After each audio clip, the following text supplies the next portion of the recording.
fling golf fanatics around the world, are you ready? Welcome to the show that kicks in the door to the biggest World League fling golf season yet. This is WLF Unleashed with the Hardcore Harveys, the official podcast of the 2026 World Fling Golf League Pro Tour. We're diving headfirst into the 2026 season, from the 4 major tournament events that define champions, to the regional battles where legends are born, to international pride on the line in the Britain's Cup. You want the inside scoop on WLF? We've got player interviews, venue breakdowns, and exclusive updates straight from the WLF commissioner himself. But we don't stop there. Whether you're chasing a title or chasing your first perfect fling, we're bringing you tips, techniques, and proven practice strategies to level up your game. Every throw, every round, every time. This is more than a show. WLF Unleashed is the heartbeat of the tour. And gentlemen,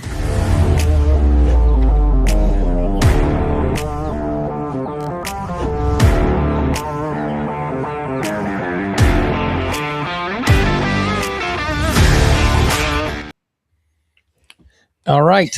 What is up, Fling Golf Nation? Welcome to episode 4 of WLF Unleashed.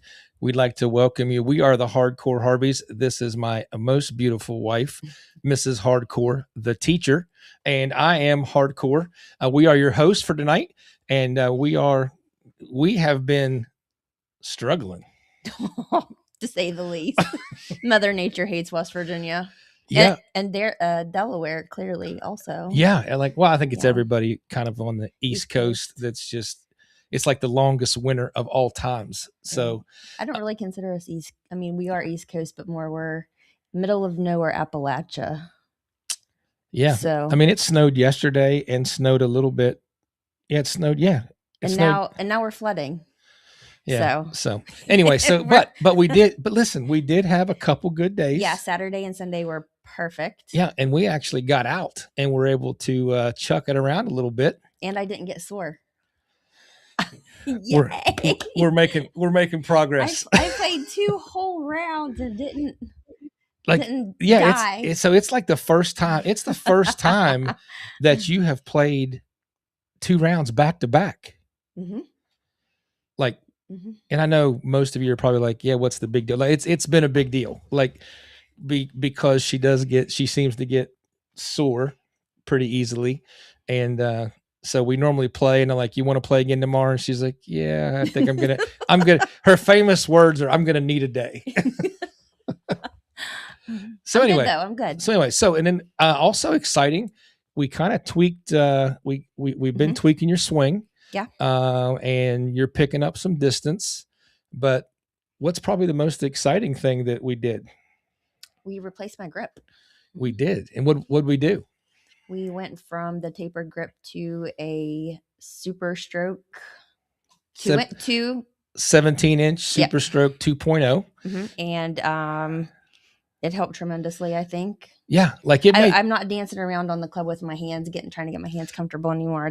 It just kind of settles real fast and easy. So. Yeah, you made like an immediate improvement. Yeah, it was one of those things where I was like, yeah, well, let's try it because I mean, it can't get worse.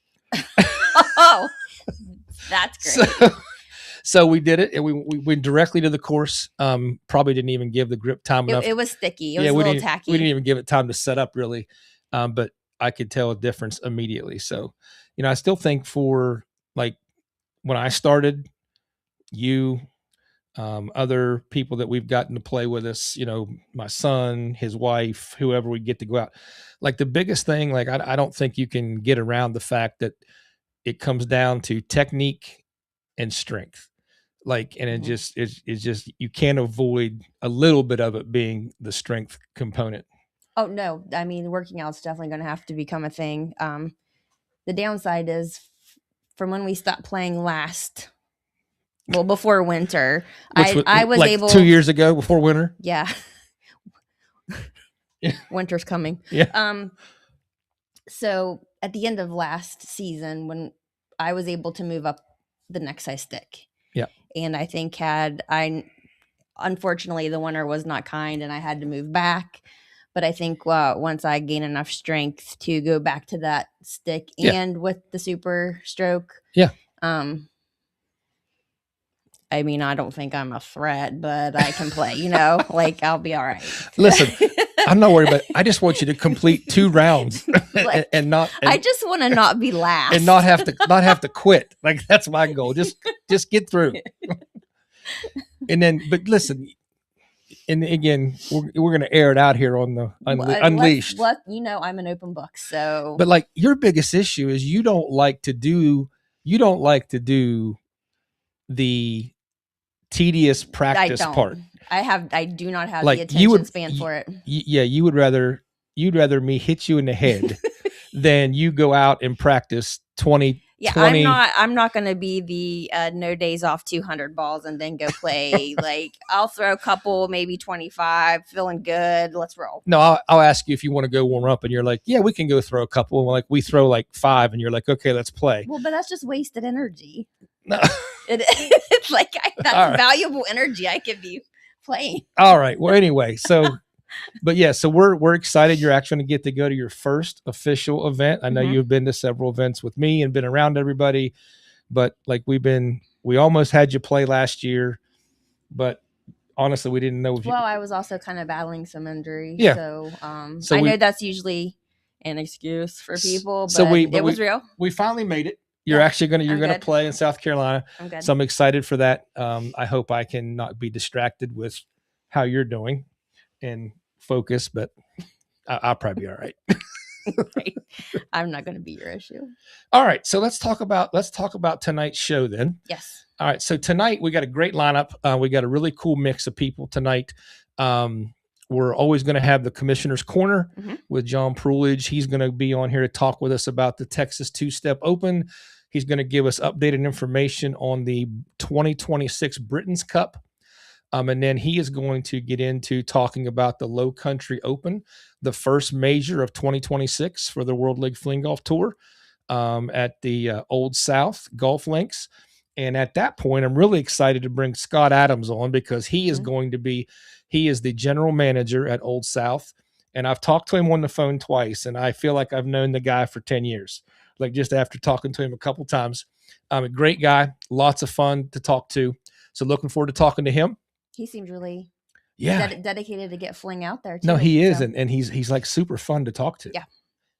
And then we're going to have, they're not really kids, but then we're going to talk what we call the segment we called the Comeback Kids for 2026.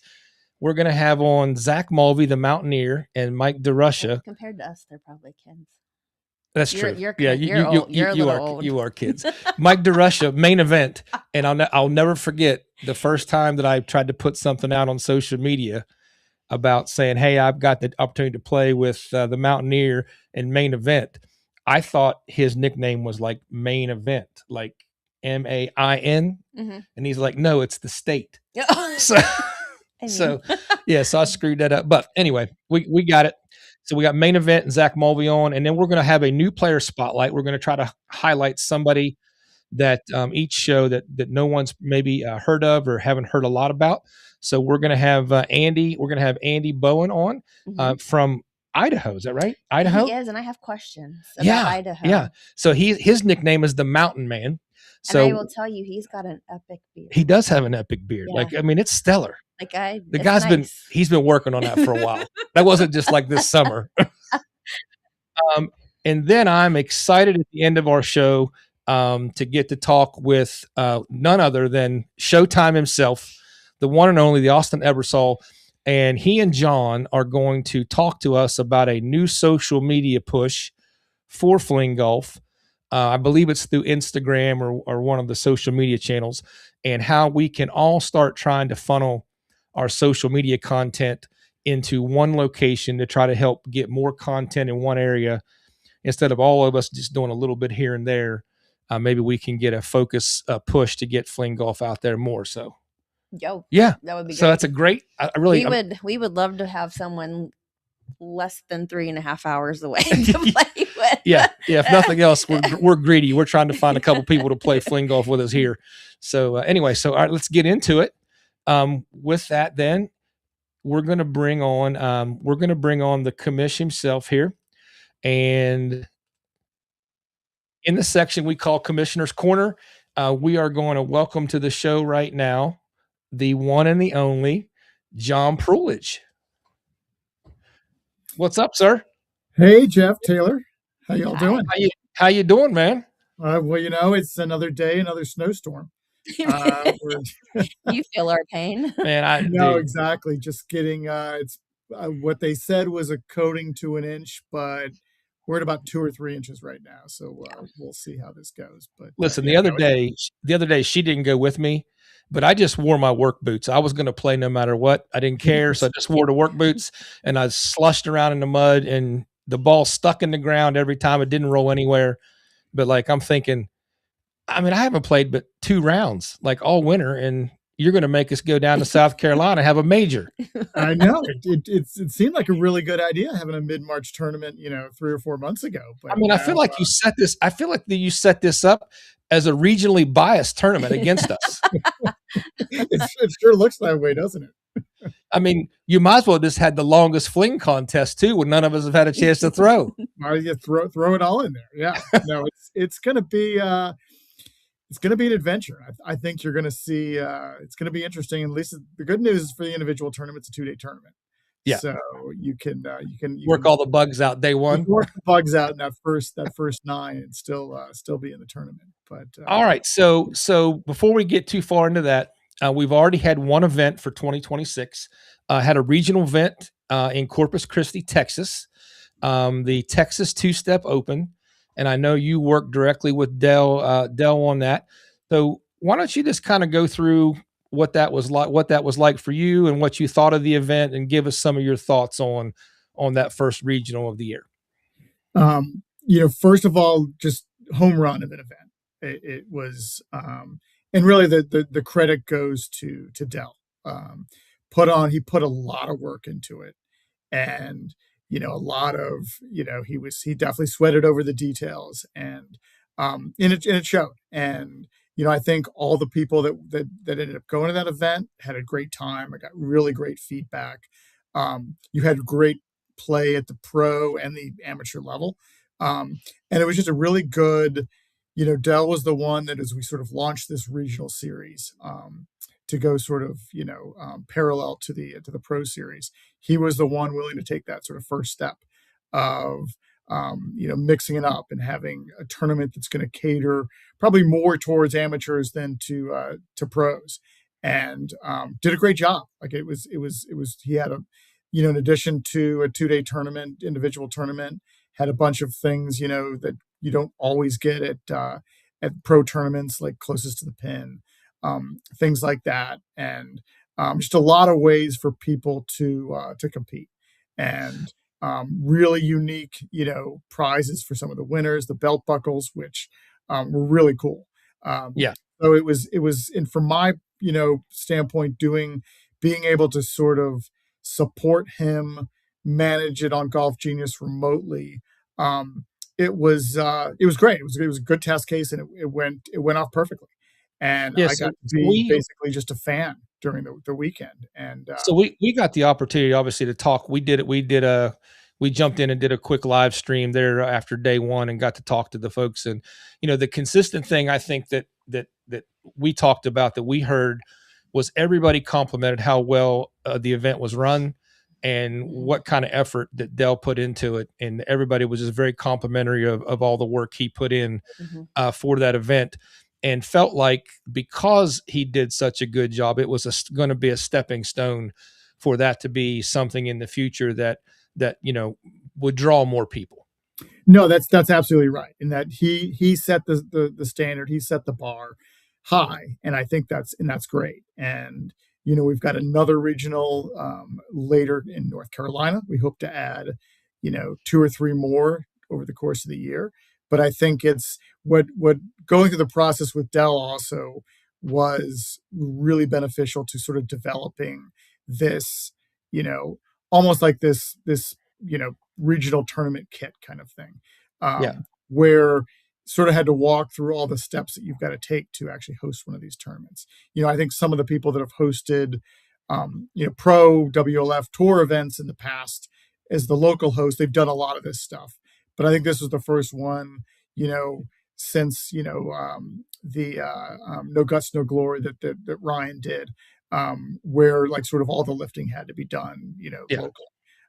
So it was a great exercise, because you sort of forget some of the stuff that I forget that people, it just happens behind the scenes, and you sort of forget that, those are details, I's you got to dot and T's you got to cross. So it was a great experience going through all of that.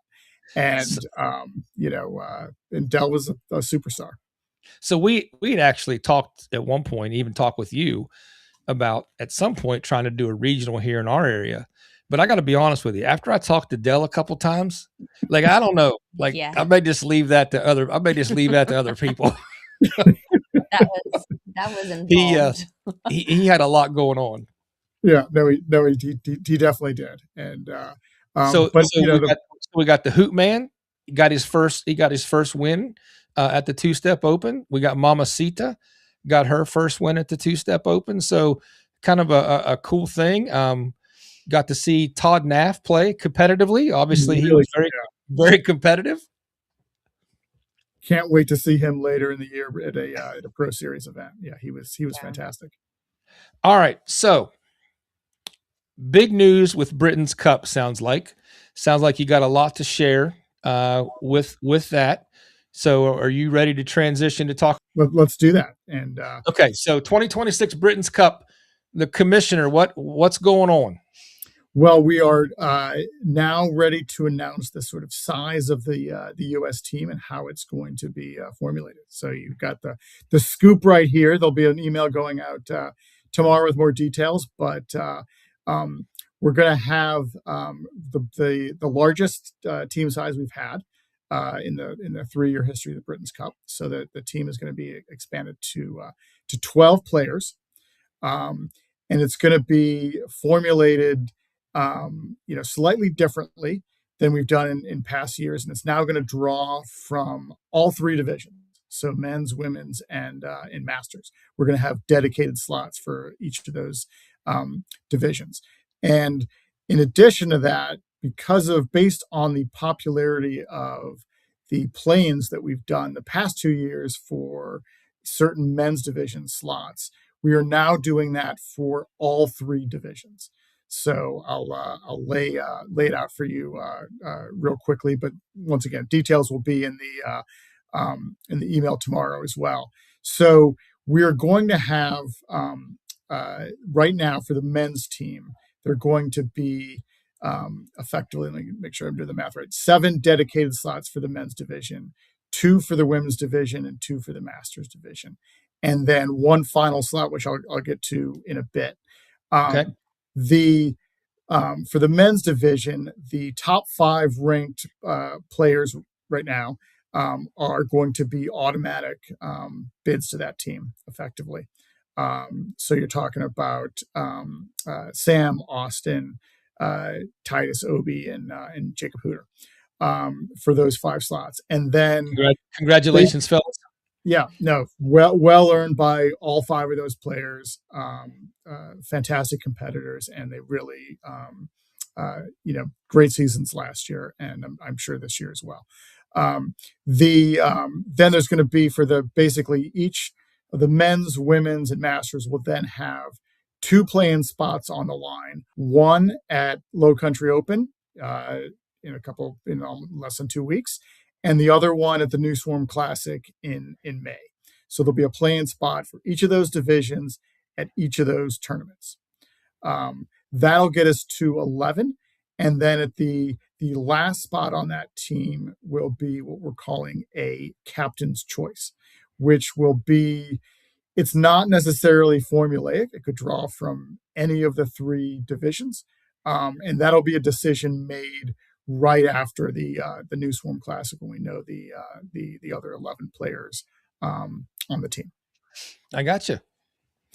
So is the dates definite or anything like that, or not? That's still close, but kind of, sort of. I've got it marked in. And the last I talked to Paul, that he was, I don't want to say a definite 100%, but it was that last week of August. Okay.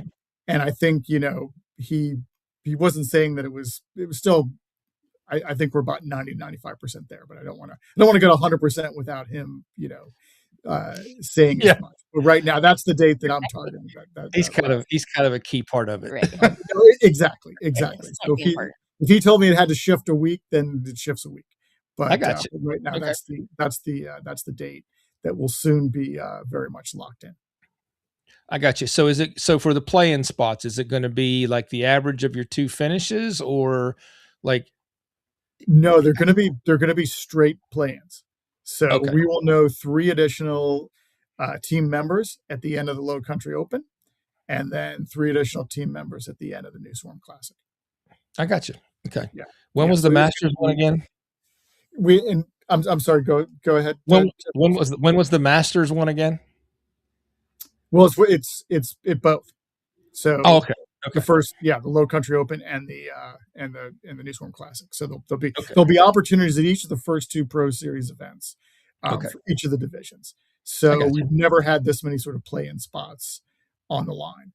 I think a lot went into this decision. To be honest, like there's a lot of back and forth, and it was really only recently determined. I think some of the factors were, we know the excitement these play-in spots have generated. We are, because of the fact that we are having the Britain's Cup later than we've had it the last couple of years, it made sense to have, a lot of this determined by these first 2 tournaments of the year, which is really sort of as late as we can draw it out. The 3rd Pro Series tournament would just be too close to the tournament to count that. And then having this captain's choice final slot allows us to take into consideration potentially both of those tournaments for that. I got you. Final slot. All right. Well, all right. So that brings us to the moment I feel like we've all been waiting for months, and that would be the first event of 2026. So going to not a new venue to Fling Golf, but a new venue for a tournament. Is that correct? That's right. Okay. Yeah, this is Fling Golf has been played at Old South for over a decade, and Scott can fill in on that. But this is the first time we've actually had a tournament there, which really excited. This perfect way to kick off 2026 in our Pro Series. Scott's a believer in Fling Golf is an understatement. So this is going to be fantastic, guys. In fact, we're going to set the stage and bring him on now, if that's okay. Absolutely. All right. So, ladies and gentlemen, without any further ado, the general manager of the Old South Golf Links in South Carolina, we're going to welcome and appreciate him coming to the show, Mr. Scott Adams. Oh, well, thank you. What's up, sir? We got to get closer together. I'm up there with the blue line underneath my face, so now I'm 100% relaxed. All right. So Scott, first time for a competitive tour event at the Old South Golf Links. What's it like for you? Well, this is for Fling Golf. I don't think that a lot of the people that played in the tournaments, Old South was going to be over the top, is the plan. And for some reason I'm getting echo. Yeah. Is that because of me or because of you? No, there you go. Keep it a little closer to you. I think you're okay right there. Are you trying to watch it and talk? Yeah. You can't. Yeah, you can't. You can't do both. Well, I just learned something. No problem, man.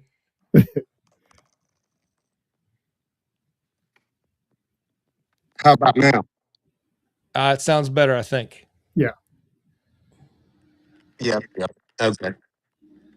This is my first podcast ever. Now we can't see your face. Well, there you go. Bring your phone down a little more. Okay. There you go. Perfect. All right, we got you. How's that? All right, good. Okay. Well, let's start over. Okay. Okay. Yeah. All right. So, Oh, that's so beautiful. so we were talking about what it was like for you, being a Fling Golf supporter as long as you've been, to know that you're going to get to host the first major of 2026 at the Old South Golf Links. It's a dream. It's pretty much a dream come true. Uh, we have been constantly supporting Fling Golf, and it's. I gotta get that echo out of there, or I'm not gonna be able to focus on what I'm gonna say. Oh, well, so listen, John, while you're doing that, I pulled up the video of your course. Man, it looks incredible, man. Oh, Old South is as good as it gets. Let me back No, that. it's There. beautiful. Is Yeah, that better? it's beautiful. Yeah, that does sound better. Yeah, that sounds better. That sounds better. Yeah, there Okay. you go. Oh, you're There good. we go. There we go. I was getting distortions from the computer, but All right. no, Old South. The little history about Old South. Old South was built in 1991. It was originally a tomato farm, and it was basically owned by a plantation family. They still own it today. Uh, we won 1991 Golf Digest Golf Course of the Year when we built it. Awards that we've won. We won 2011 and 2021 Low Country Golf Course of the Year. Wow. We compete with 28 other golf courses in Beaufort County to win that award. Very proud to say we have houses on only 4 holes. So it's not a developed golf course like you would have in Hilton Head. No, it looks like it's very remote. Yeah. And All right. so it's, it's going to be, I think it sets up perfect for Fling Golf. Everybody that I've played with at the upper levels say the same thing. And we are guaranteed to make this tournament the best we possibly can. And All right. So given this time of year, and you're obviously in the South, like, talk to us a little bit about like what the course conditions might be when we come down. If you say we it's have going just to came out of dormancy. So our fairways are green, just turning green. Our greens are in excellent condition. Tees are all overseeded, so your grip on the tees are fine, even if you wear tennis shoes. I personally play with tennis shoes. I'm and we you're going to have really really good course conditions. I can promise you that. Nice. Well, is there anything about the event weekend or anything that you want to share before we have John kind of go over the tournament schedule with everybody? You want to talk about Saturday night? Yeah, let's talk about Saturday night. Everything I feel is very well planned out. Saturday night we have decided to do a low country boil, oh, and everybody's excited about that to go with the low country open. It'll be from 5 to 7. Fresh local shrimp. So the main thing Old South needs would be a head count on Thursday. Okay. And Gotcha. and John can talk about the details of that. We're gonna if you're gonna bring a guest, we need to have that guest head count, and I believe that'll be an extra fee in your tournament. But it's guaranteed to have a really good time. It'll be from 5 to 7, and Then we'll get up and battle it out on Sunday. Awesome. Yeah, That sounds fantastic. Go ahead, John. Yeah, I'll send out some details on that for the email I'm sending out tomorrow. But Okay. yeah, so basically everybody's included for anyone that's registered for the tournament. But if you want to add a guest, you'll have the opportunity to pay for an additional guest. But everyone that's registered for the tournament is included. And I think it's going to be so a great way that for sort of what we normally do for our And we'll have food for people that don't do seafood. I mean, that's part of the deal. Southern hospitality at Old South. Absolutely. Well, you just made my wife's trip. She's willing to come now just for the food. All right. I still have my winter weight on, so we might as well just continue for another week. Yeah. All right. Well, Scott, listen, thank you, man. Thank you for the support you've shown Fling Golf. Thank you for all the work I know you've put in getting ready for the Low Country Open. I know all the Fling golfers really do appreciate it. And we appreciate your time jumping on here with us this evening. Well, I got in a conversation with Vanessa today, my marketing guru and social media, and I said, "Boy, let's make this thing to where maybe it's an annual event." Mm-hmm. Yeah. And no, everybody, all you from up there in the Northeast, can come down here at spring break. Yeah. Oh. No, I like it. By the way, that's why I moved here from Ohio. Yeah. And when I lived in Ohio, my spring break was bike week at Daytona. So Yeah. I'm now old man at 64. So I need to slow down a little bit. Well, dude, thank you for your time tonight, man. We appreciate you jumping on the show with us. And we're looking forward to seeing you, man. All righty. We're going to play care, practice round with you and Teach. Yeah, let's do it. I love it. Friday. Let's do it. Okay. All right. We'll see you, buddy. Thank y'all. Thank you. All right, John. So maybe get into maybe a little bit of the details on the schedule for the Low Country Open real quick before we move on. Yeah, and I think the key thing is for people out there, most of you that are playing have registered. I know there are a few others that have filled out sort of the survey that may not have processed their registration yet. That's fine. And, we don't need the final count until next week. But I will say, I definitely appreciate if someone plans on playing, they haven't registered yet, but plans on registering in the next week, drop me a line, especially if you want to register for the doubles event, because the doubles event is going to happen on Friday, and we have sort of tee times that, to the extent we're not going to use them for the doubles tournament, we're going to free them up for others to book practice rounds.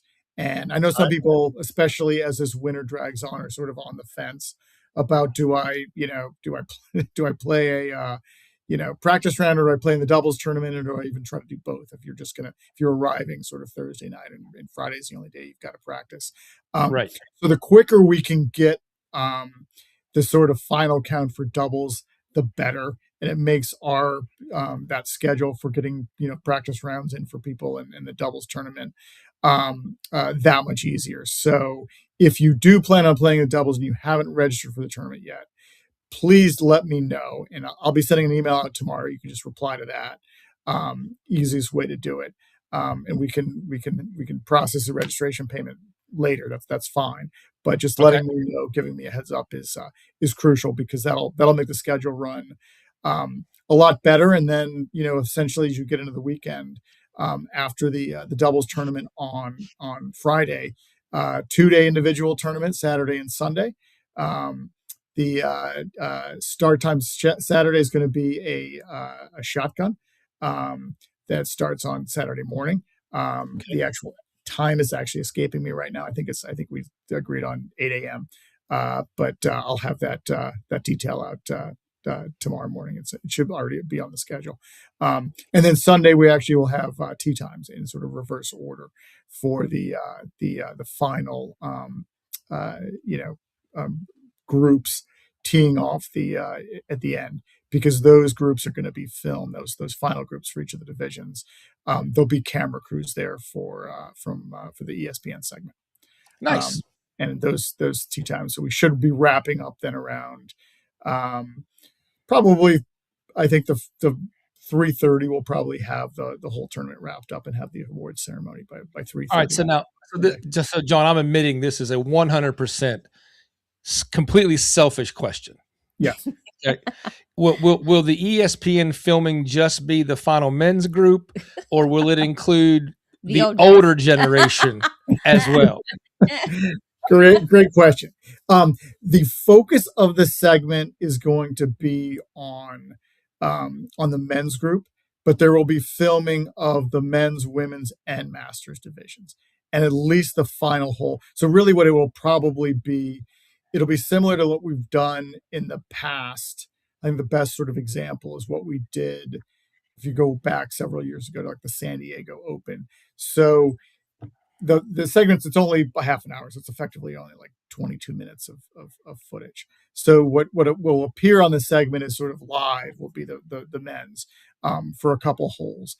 But then we will be filming the masters and the women's so that you can see the highlights, and that'll be more cutaways as we go in and out of commercial. We'll have segments on the women's and the masters. Including I can get a cutaway. This old guy is okay too. Listen, after the TikTok video, I started this just as a chance to get on ESPN. So you did. That's true. I went around telling all my buddies, I said, listen, I think I can get on ESPN. Yeah. So, all right, John. You're telling me you have a chance. So you're saying there's a chance. Yeah, no, there's definitely a chance, and we want to, and that's always the good news is because you can edit a bunch of stuff in post, but that's always the hardest thing about these 22-minute segments is you got a lot to fit in there, and you want to get as much as possible. But we've got a plan, and what we're probably going to do is I think the men's group will actually finish before the women's and masters so that the film crew can just do them sort of one after another. All right. Well, hopefully we can put on a good show for everybody. I'm sure you will. All right, John. So we're going to drop you out for a few minutes, talk to a couple of our other guests, and then we're going to bring you back on at the end with Showtime to talk about the social media plan. Sounds perfect. All right. Thanks, John. All right. All right, guys, we actually have something that we're very excited about. I don't know whether any of you have seen or not, or have even noticed around the perimeter of our graphics. We've been able to, again, people have been very kind and generous and wanted to help out with the podcast. And we've gotten several people that wanted to come on as sponsors for the show. And we're going to try to highlight somebody every time. And so for tonight, we are going to highlight who? I'll just say this. My girl, Amy Lewis, said she was going to take care of me. So I'm going to take care of her. All right. So if y'all are looking for some top quality golf apparel, check out golftherapyapparel.com. And our girl, Amy, is going to give us a 30% discount code, FlingGolf30 at checkout. And as you can see, super cute, fits really well, ladies. Jeff also has a matching outfit. This is going to be our I can handle playing with him doubles. I'm busting out the pink. We're going to, real men wear pink. Although, listen, I'm a little, we need to talk to Amy because, I mean, this guy that she's got on her website right off the bat. Like, I mean, I don't know. That's a little. He looks familiar. He looks familiar, but sure. I mean, like, it looks like he's holding a regular golf club there, though, not a fling stick. So, like, I don't know what's going on. We're gonna have to. She might have to rebrand. She might have to rebrand. Yeah. So, but anyway, Amy, we want to thank you, hun, very much. I love it, Amy. It fits great, super cute. I'm very comfortable. I'm not typically one for sleeves, but this is good. This is going to be great. So, if you guys are looking for some top quality stuff, check out her website and use FlingGolf30. golftherapyapparel.com. Right, and then FlingGolf30 at checkout. All right, so that brings us to the segment I've been looking forward to because we have the opportunity to talk to these guys are obviously not new in any way, shape, or form to Fling Golf, but they kind of took a little hiatus as for part of 2025, and they're going to join us in this segment we're calling the Comeback Kids. So we would like to welcome both Zach Mulvey, the Mountaineer, and Mike DeRusha, main event the state. So, all right, guys, welcome to the show. Hey, how's it going? What's up, everybody? How we doing? Good. All right, so you two guys, obviously you were the first two I got to play with at an event in Florida where you guys were. You guys offered me some charity and said, "Hey, well, let's drag this guy around with us for practice 9 holes." And like I've told this story many times, I learned more in 9 holes with you two than probably any other time in terms of growing my game quickly. And I'll never forget that couple of the shots I was bringing to the table, both of you were looking at me like, yeah, you're not going to use that shot in like 2 weeks. That's why we practice, right? We practice for a reason. Yeah. So anyway, so let's start. Zach, let's start with you, man. So last year played a little bit here and there. Didn't play as many events as maybe you did in the past. What was your thoughts on last year, and what's your thoughts on making a comeback? Yeah, no, totally. Last year, I had some personal things going on, started a new job, a little bit of injuries here and there.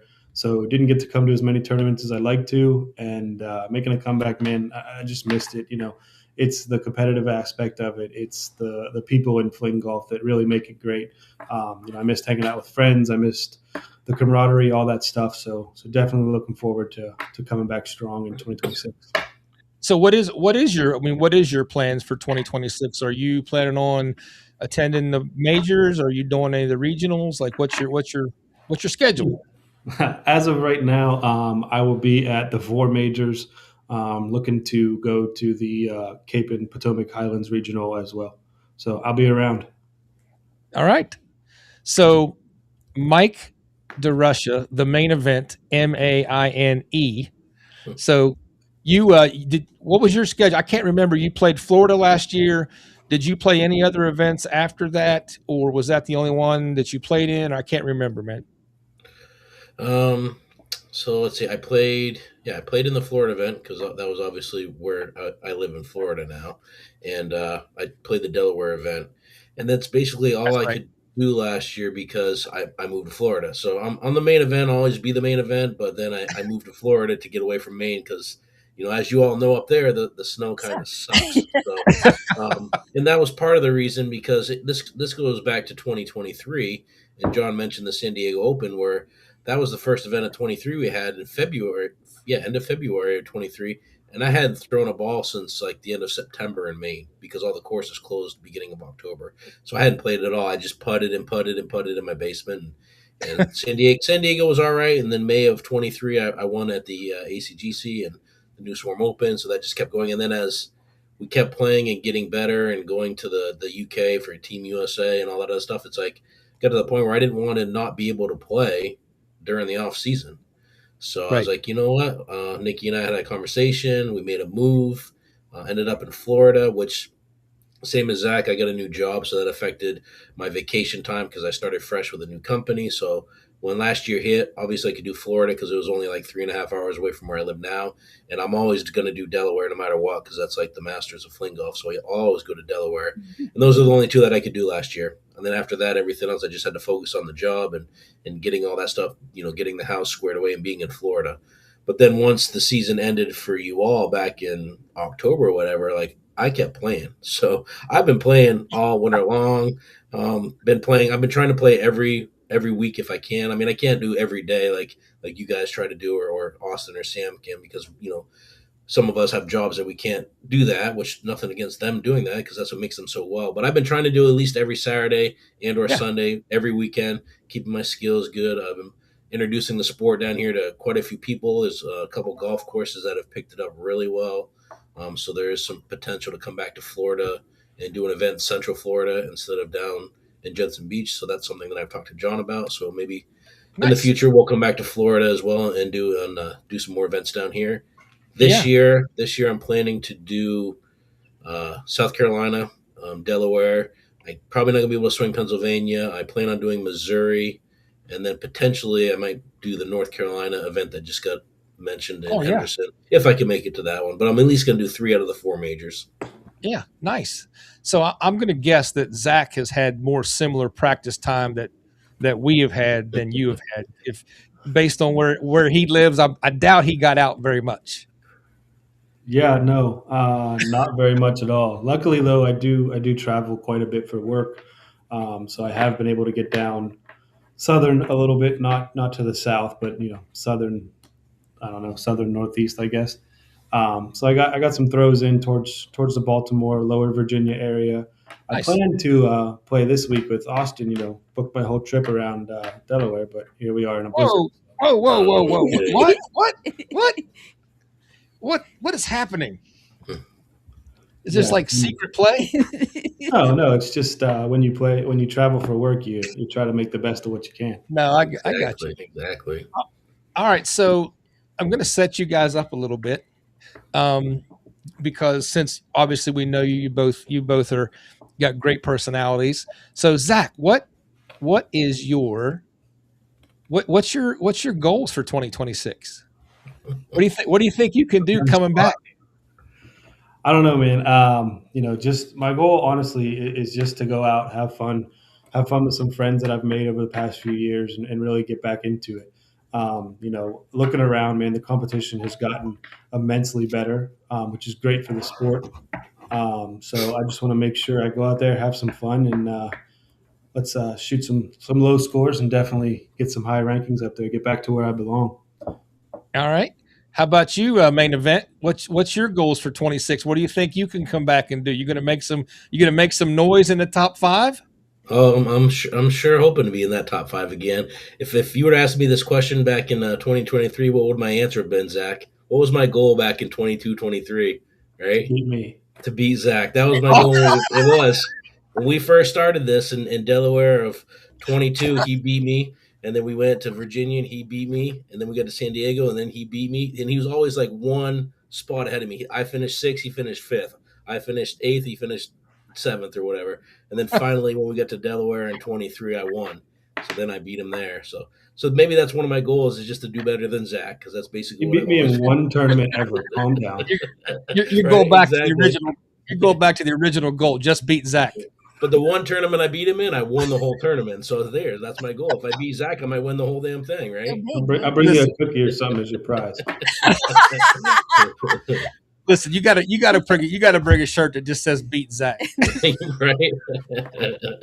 No, man, that's the stuff I love. Like, that camaraderie, that that competitiveness, all that stuff. That's what makes fling golf great. I mean, I love Mike like a brother, so try to beat me all you can. It ain't gonna happen, but go ahead. Yeah, it happened once, right? It happened once, and that's a funny thing. You played with us last year, right, Jeff? And when we were practicing, we're competitive, but we still make plans to play together. We practice together because greatness helps greatness. So if you practice against each other, that's how you play. So I don't know that I would call what I did that day playing with you all. I went around with you all. Yeah, but look, the stuff you learned made you a champion, right? Right. It did, absolutely. You got that from me and a little bit from Zach. So the main, mostly from you. And I apologize to all the other masters because we told them to get rid of the low to high. So yes, we did. What he was obsessed. Listen, I'm telling you, when I started, I was obsessed with that shot. Yeah, like it's all I practiced. Like I can't remember the last time I've thrown it. All right, so Jeff, I got a question for you. If that's all you practiced and that was your favorite shot, how did it feel when you finally get out there with 2 pros and we're just like, yeah, dude, no. No, don't do that. Oh, no, actually, I'm secondhand embarrassed for him. No, I was disheartened whenever I got back and I was going back to the hotel for that, and I'm like, texting me, man, like I've been putting in weeks of work, all wrong. What am I doing? Why did you let me do this? All right, so main event. You mentioned something earlier. I want to pop back to. For you, you feel like the classic is the king of the kings, tournament wise. Oh yeah. Well, why do you think? Why do you think that? It was the first event we had. It's one of the Well, it's one of the only events where we've had multiple champions on it because of the challenge that's there. And it's just one of those things where it's a small course, but it's challenging, and on any given day, any player can win it. I mean, case in point, you have one of the best in the world being Showtime, and he's never won there, and he plays there. So, and I know Zach's laughing, and I can't see Austin right now, but he's probably got that little pissed off look on his face. But that's see right there. See that? That's one of the things right there. Is hey, Showtime, how you doing, man? I'm good. I'm just waiting my turn. Right. But that's what I think, because it's been the one constant we've had. I think this will be what the fourth year or fifth year of it. 22, 3, 4, 5, 6, fifth year of it. It's like the staple of fling golf, and most of the key players started it there. It just seems like, to me. I mean, that could be my opinion, but that no matter what I do throughout the year, whatever, that's the one event that I will always go to, because I always know it's going to be the best. It has the most people that show up to play it. The course shuts down for us because Austin and Britt and Brandon, they're just phenomenal, and their family. So it's like, for me, that's a wasted opportunity for somebody that does not go to that event, because it's like the best event. Yeah. So. Yeah.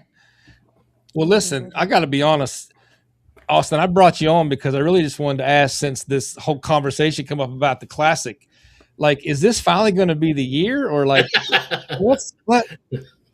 Well, excuse my laughter. Well, let's see. We did a reset in 2022, but I shot the lowest gross score, didn't win. 2023 main event got his butt touched by something. He plays the best round of his life.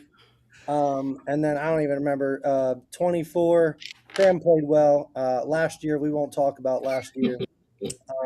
But look, 5 is my number. This is the 5th year. I'm ready to go. There's no Reggies. And I think Mike and Zach said it the right way. Like, I play this course daily, not every day. I have a job. I do work, Mike. So, I know. So I'm not always out there, but it's tough, guys. Like, you got to make shots out here, and for someone who plays it, we'll say twice a week. Like, it's just, I can go out here and shoot 3 over in 9 holes in July when I'm like actually like in midseason form. So, but I think it's the toughest course we play because it's just not easy. There's really nowhere to attack birdies. You can't really, like, you're pretty much playing for par. Whereas some of these other courses we play, you can go for birdies. They're short par 4s. They're short par 5s. I mean, everybody knows, like, hole 8, everybody hates hole 8. Everybody hates hole 5. Like, we only got 9 holes, but like 4 of them are hated. So that tells you how tough the course is. So hole 8's the devil. Yeah, and the weather can change from Saturday to Sunday, so it's totally different. Totally different. The wind is crazy. That wind will pick up. But no, I mean, it is, though. It's the creme de la creme of fling golf, man. And that's a shout out to Austin and his crew there. Nothing else works out for him. His wife thinks he's handsome. So yeah, did you see that comment? Did you see that comment? I thought that was for Zach. Oh, right there. Look at that. That's my baby right there. All right, well, somebody on this call likes me. We got off track. Showtime, you got to go. We'll bring you back in a minute. All right, guys. So thank you guys for jumping on here and sharing a little bit with your comeback story and what you got planned for 26. Both of you are planning on being in the top 5 and beating each other. So that means there's only like 3 spots left for anybody else. Yeah, that doesn't matter to us, right? Right, yeah. I just want to beat him. I don't care if it's exactly right. 9th and 10th. Now this was the best thing for you to pick for 2 people to come on, because we have a great relationship, but we also, our goal is to beat the other person. We want to beat other individuals in fling golf and be the best, but when it comes to certain like rivalry, that's me and Zach. That's what we've done for the last 3-4 years. So that's awesome. Listen, appreciate you spending some time with us, man. Thank you for jumping on and being part of the program, and we're actually looking forward to seeing both of you in South Carolina. Can't wait to see y'all. Can't wait. Thank you, guys. All right, so up next, babe, we've got we have a new player, not completely new, but kind of new to the fling golf world. I've talked with him a couple times on over the internet, And let me see if I can get. What we got here? There we go. All right. So from Idaho. my biggest thing is where he's from. Like good, like I don't know why you don't remember it. We have a child that lives in Idaho. I know. I don't. I kept telling everybody South Dakota, and that's probably some kind of. He probably hates that. But like anyway, Idaho. So we've got our new player spotlight tonight on Andy Bowen. So let's welcome him to the show and hear a little bit about his story, his fling golf journey, and his fling golf name is the Mountain Man. All right, Andy, welcome. Hey guys, how you doing tonight? Good, man. How are you, buddy? I'm doing fantastic. I apologize about the Idaho thing. Like, I don't know why. I just had I got a brain block about where you're from. No, yeah, no problem at all. So yeah, so have you always been from out west? Yeah. So I started off down in San Diego, and then went to Albuquerque after that for 15 or 16 years, and been up here since 2016, and love it. I don't ever plan on leaving. So the big question for me is, how does a guy from Idaho find out about fling golf, and how did you get involved and get started with this sport? Yeah, great question. So, to my knowledge, nobody really knew about it up here. I found out after the fact that's not the case. We do have Dan Dillinger that lives up here, who I've been connected with and spent some time playing with. But originally, my wife and I were out golfing and stopped to have lunch after, a round of golf, and we saw something on the TV. I love playing all different sports. I did bowling at a competitive, very, very competitive high level, cage fighting, football, everything you can imagine. Saw this weird sport, just had a really, really bad round of golf. I was pissed off. I don't want to ever play golf again. And I see you guys throwing the ball on the TV, and it's like, you know what? What's that? I got to try it. Let me see if I can do it. Ordered a stick probably within 3 hours, and here we are. I've been obsessed with it. I think my wife is tired of hearing about it. I can definitely tell you she's happy that the Reggies are gone, because that was the big topic on every course that we play is, I got to get this. I got to get that Reggie. So now that's out of the the conversation topic. So from cage fighting to fling golf, everything in between. If it's a competitive sport, I love to do it. That's quite the transition. Yeah. It's I'll tell you, fling golf is a lot better. You don't have to get hit in the face. So right. It when I thought fling golf hurt. All right, so we weren't lying about his epic beard either. No, we? That's stellar, man. It's growing. It's getting there. How long? How long you been growing that? I trim it down quite a bit, but it's been going for 3 or 4 years now. All right, so last year I met you, I think at Virginia, correct? I met you at Massanutten. San Diego. Oh, San Diego. I met you at San Diego. So is that the only event you played in last year? Yeah, so I picked the sport up in July. That was the first time I got a stick and started throwing, and found out about the tournament schedule. Again, originally being from San Diego, I was like, well, let's go back down there and see what it's all about. And learned a lot. I'm super excited about Low Country and this new tournament, or the next tournament, and see what we do, what we can do. All right. So question for new players I like to ask is, what for you has been like the hardest part of fling golf to kind of pick up or get the hang of all the different shots and skills? Putting. Just coming from the traditional golfing world and putting, and when I played in San Diego, I was just playing with 2 golf balls inside the little sack. I didn't know about the bullet and weighting it down and all that stuff, and it was not great. I had struggled with the putting because of that. Again, went down there, got paired up with a couple of great guys on the first day of the tournament, learned a lot, found out about the bullet, had a bullet in my possession within a week, and moved forward. Nothing changes putting like getting some weight. Mm-hmm. Yep. Weight and confidence. All right, so you're coming to South Carolina, correct? I am. Yep. And I've heard through the grapevine, you didn't even tell me this.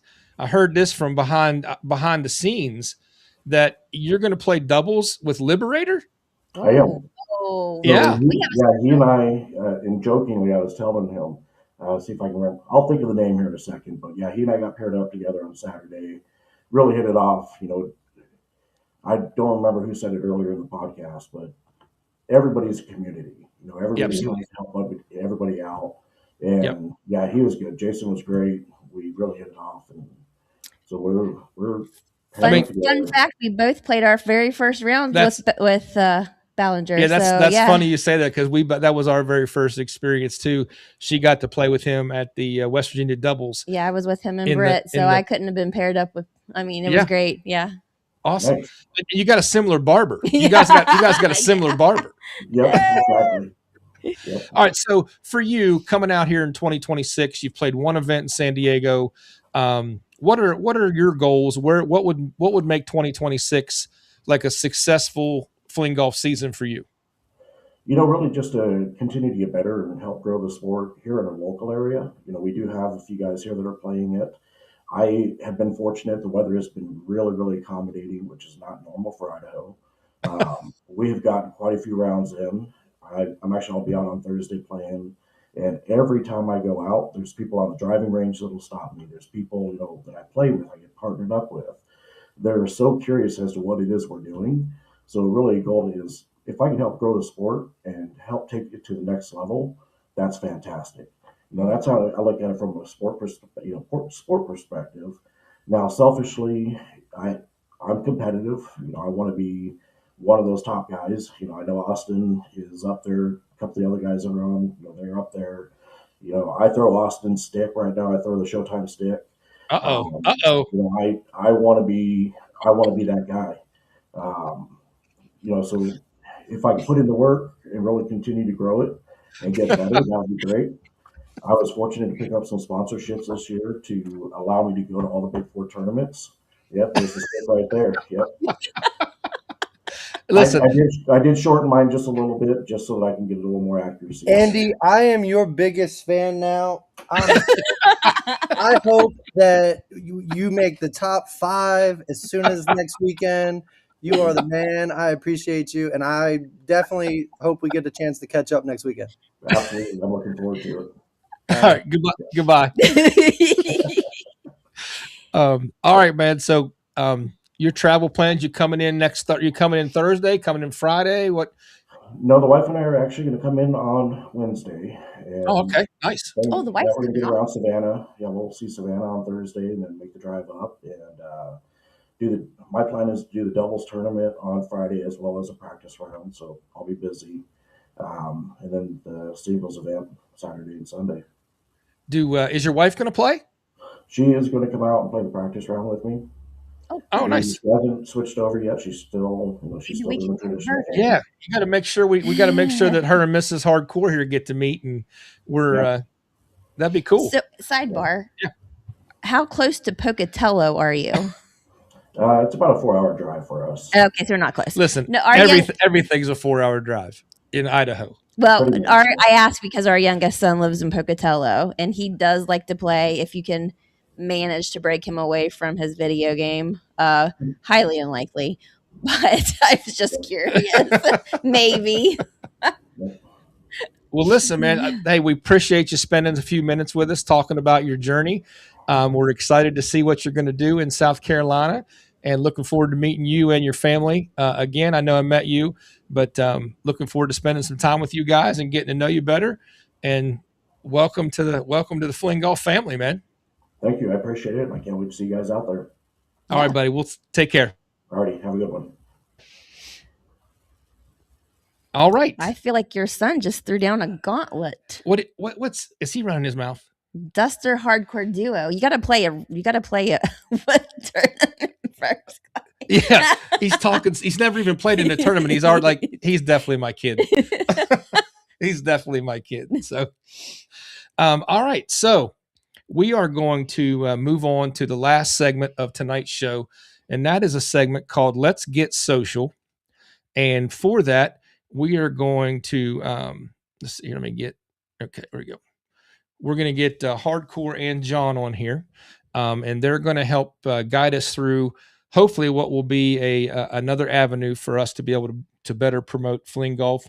Sometimes I feel like we're all scattering these little seeds around, but if we could somehow concentrate our efforts, it might give us more traction. But but it's social media, so who knows? So yeah, in our Let's Get Social segment, we got Showtime and the commish back with us. Welcome, guys, or welcome back. Hold on, let me get. Yeah. Oh, there you go. Welcome back. Yeah, so we got scoop number 2 for you on the podcast. Officially launching today is a separate World League Fling Golf Instagram account. Nice. And really, the background on that is it's something we've sort of talked about internally, really over the course of the last year or two of when is the right time to do this, and a lot of this is about that. On the Fling Golf, the main Fling Golf Instagram channel, we've had a wide variety of content. We've had a lot of stuff that's sort of league related. And we knew as the league grew at some point in time, we wanted to have this sort of separate channel that really just focuses on the league, the pros, the tournaments, etc., the competitive aspect of it. Whereas the main Fling Golf channel will still have a lot of tournament related stuff, but we'll focus on other types of content as well, more broad based, grow the sport kind of content. And so, part of then splitting this off is the idea is having someone that can really, focus in on this and help us out in that, and Showtime is going to be really taking the lead on helping us develop content for this separate channel. He's been behind the scenes helping a lot with the content really the last several years on the Fling Golf channel. A lot of creating the graphics, a lot of the more creative ideas were either influenced by Austin, or we might come up with an idea and he'd implement graphics for us. So he's done a lot. He's been at the forefront of social media and Fling Golf, and he's helped us grow and really up the content game on the Fling Golf channel.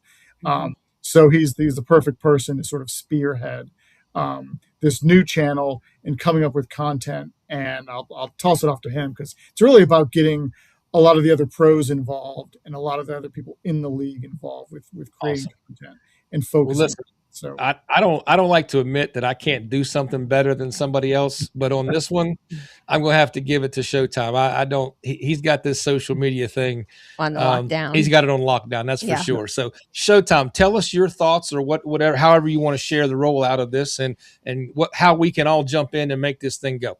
Yeah, of course. I mean, like John said, the biggest thing with the World League Fling Golf account is just going to be using it as a platform to grow all of the top players, all of the tour stops, all of the courses that we compete and play at. But it's not like the Fling Golf account, where the Fling Golf account is focused more on just the sport in general. So anybody that wants to post something creative, Gary's always coming up with great stuff. So is Sam, Amy, Britt, a lot of great stuff. That's probably more Fling Golf related for the Fling Golf account, but World League Fling Golf, we want to use this account to attract sponsors, to grow the game, promote the top players and all that good stuff. So, but that's going to happen on Instagram. So as you guys know, like I've been highly active the last 4.5, 5 years now, and Instagram is where we want to focus. That is where the sponsors are. That is where the big brands are. That's where everybody really focuses a lot of their marketing in Instagram. And it also coincides with Facebook because they're both owned by Meta. So focusing there is where we need to be. Obviously, YouTube is great. TikTok is great, but YouTube's more long form. People want to watch like hour-long matches and stuff. That's where you can catch like the Play 9 series. Whereas TikTok, you got like 6 seconds to work with. So you got to be more funny and goofy over there, which there's a space for that too. But really, really, really want everybody to focus on Instagram and give the World League Fling Golf account a follow. And anytime you got something that you think would be good, by all means, tag that account, tag both accounts. We can share the content anywhere. But like I said, Instagram is king. So we got to get on there. All right. So I'm gonna give you probably, it's not a challenging question, but I want to, like, in your mind, what is an ideal piece of content for this particular account? So I think for this account, it's about being professional.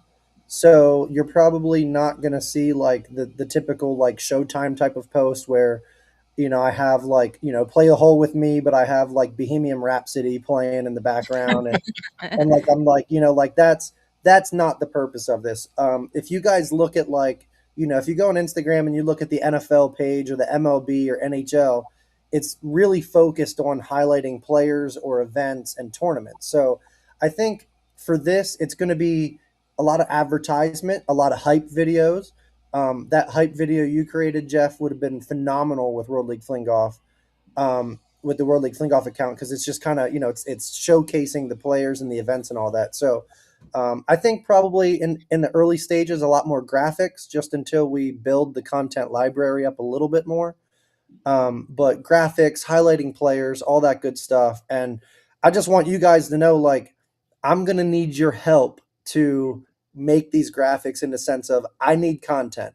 So I'm not going to be on your Facebooks for 2 hours looking for good pictures of you. So now that you know that I've been behind the scenes helping out John and Alex and stuff, I will text you guys, or if I need something from you, Jeff, I can now call you and be like, hey, I'm making this amazing, graphic just for you, or promoting the Masters division, or you just want an event, so I want to highlight you and give you your street cred.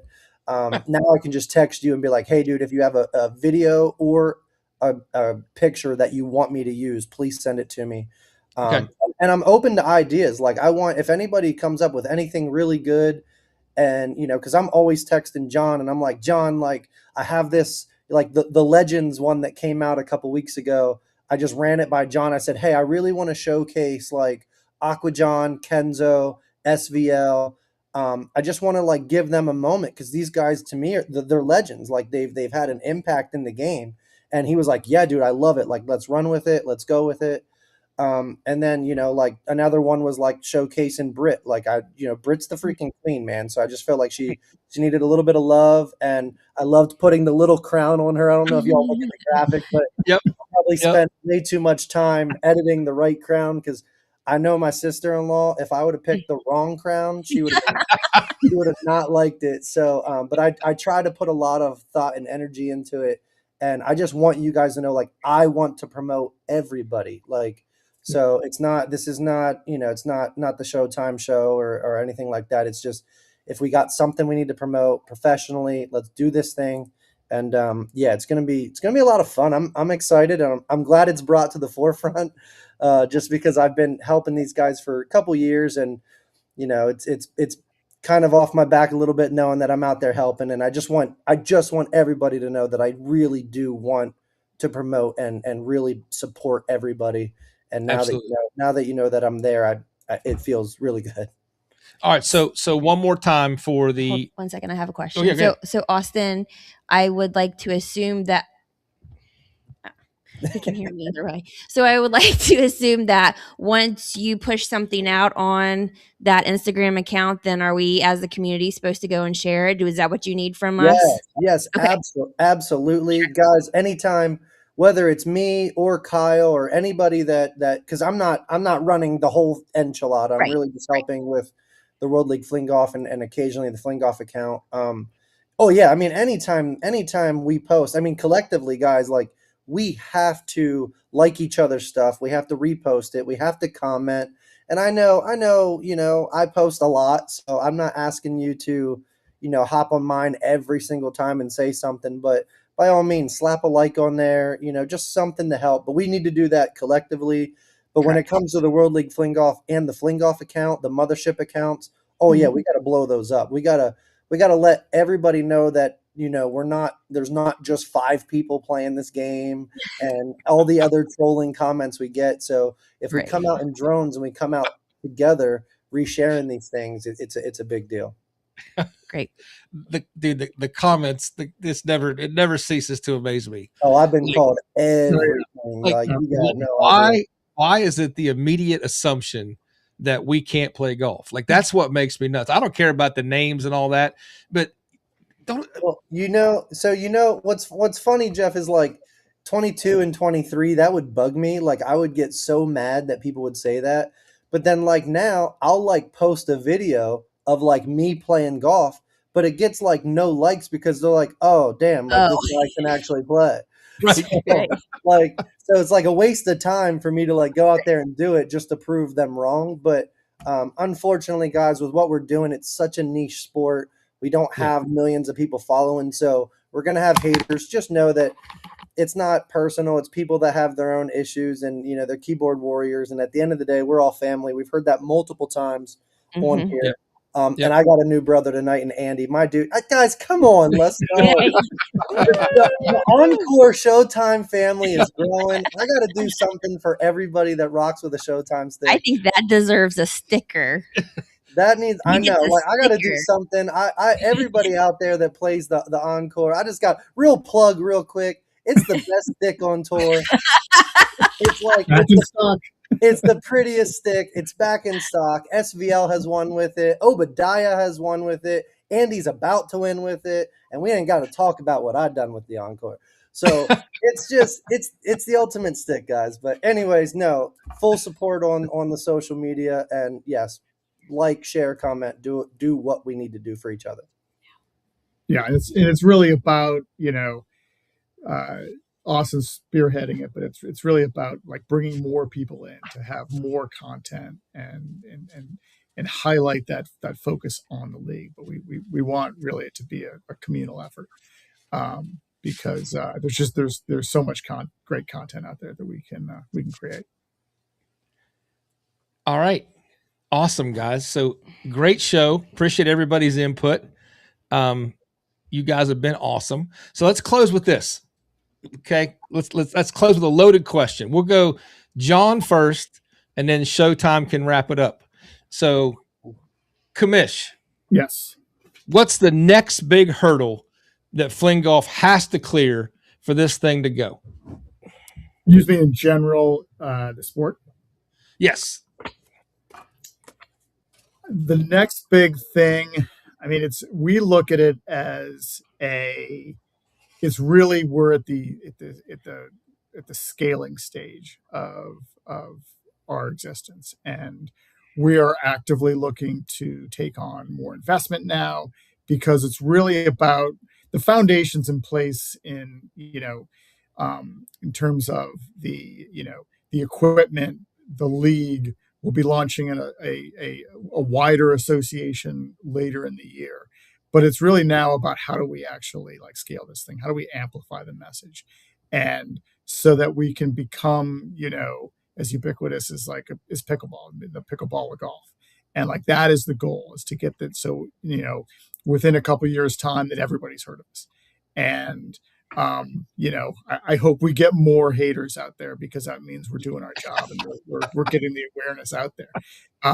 But that's really that's sort of a, it's not a precise thing, but that's the way we, Alex and I really look at this. Is now's the time to scale.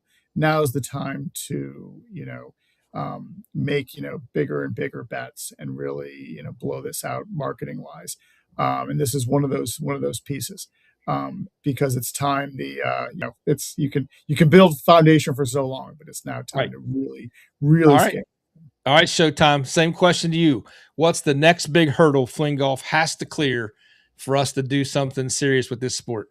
Well, your big hurdle is adding more to my name here as it pops up, because it just says Austin Ebersol.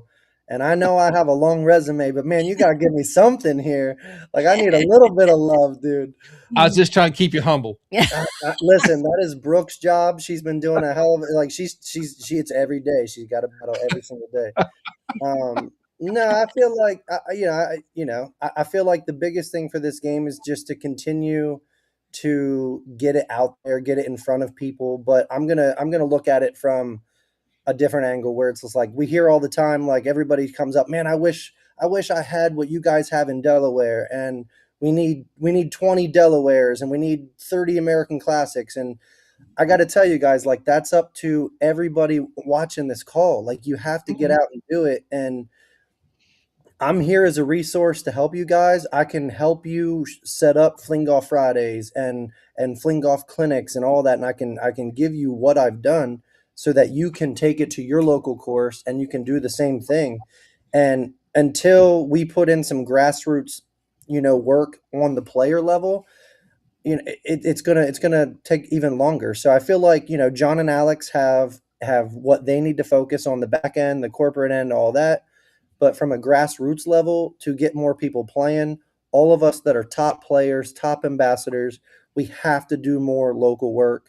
And I'll give a little sneak peek. We got something coming in May that we're going to announce to everybody. It's going to be a lot of fun, but it's really piggyback off the grassroots and growing it locally, and get to your course, set up leagues, set up Fling Golf Fridays.